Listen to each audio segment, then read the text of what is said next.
Assalamualaikum warahmatullahi wabarakatuh.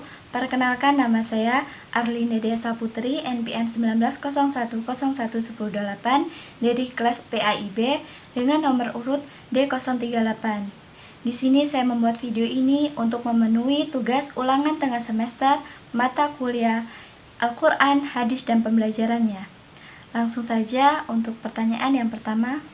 Bagaimana konsep Merdeka Belajar dan Pendidikan 4.0?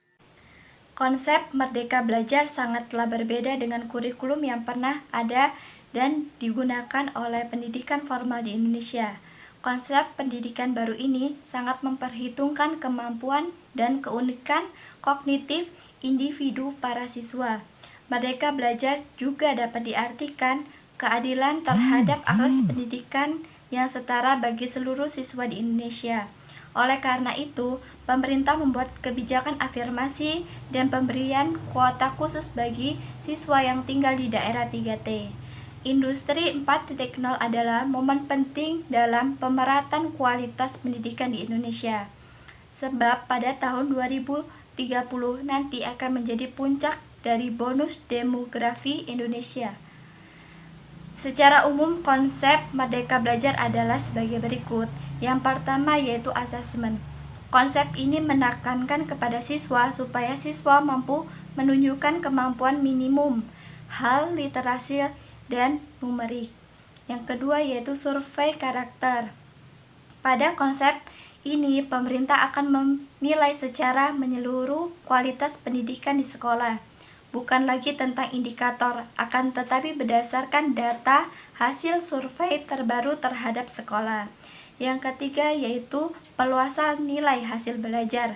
Jadi pada konsep ini yang dinilai bukan hanya dari hasil ujian saja, melainkan bisa jadi penugasan portofolio.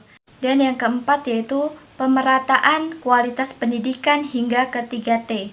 Merdeka Belajar dapat diartikan keadilan terhadap akses pendidikan yang setara bagi seluruh siswa di Indonesia. Jadi daerah terdepan, terpencil, dan tertinggal yang disebut dengan 3T akan mendapatkan pendidikan yang sama. Selanjutnya, pertanyaan yang kedua.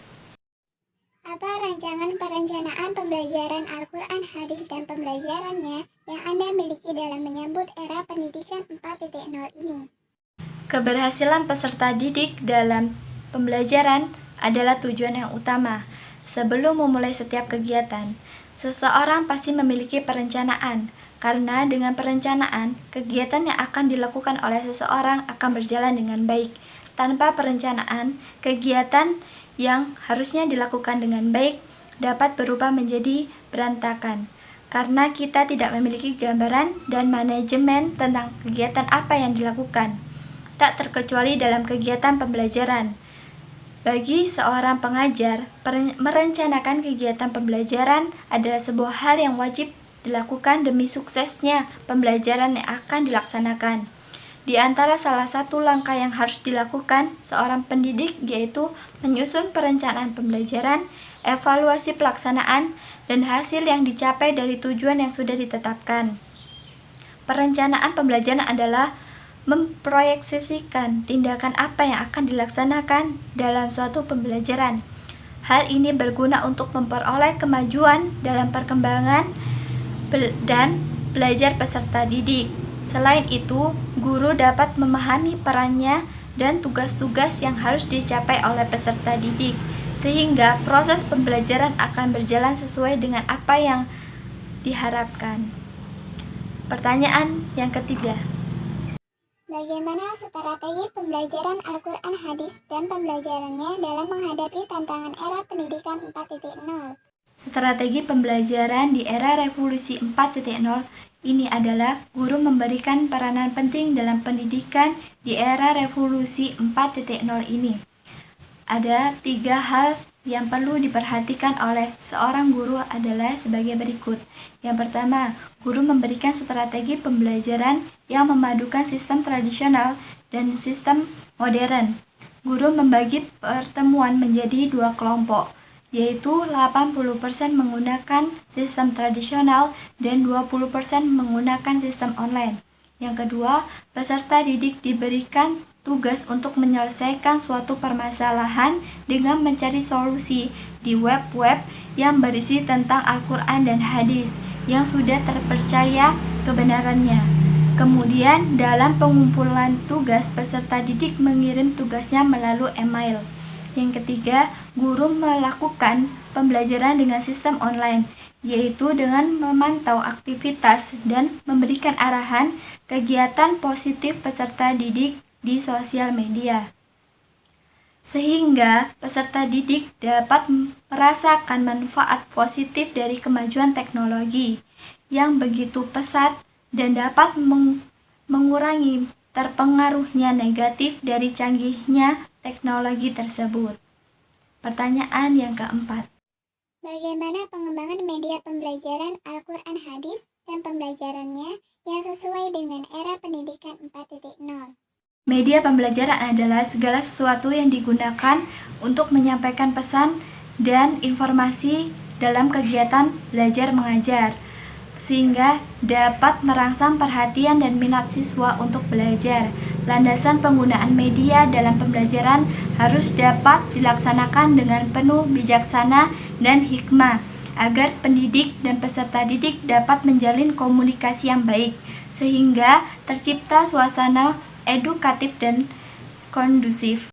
Adapun salah satu contoh media yang dapat digunakan di era revolusi industri 4.0 ini adalah Learning Management System atau yang biasa disebut dengan LMS.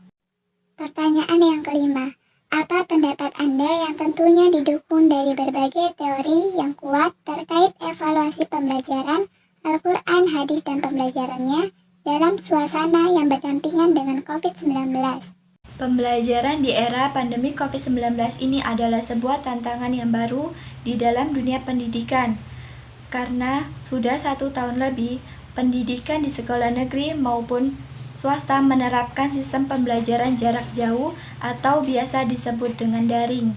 Mengevaluasi bagaimana pembelajaran secara berani dalam masa pandemi, yaitu menggunakan metode observasi selama proses pembelajaran dan kuesioner, mendapatkan data dari sampel peserta didik dan wali murid di akhir tahun.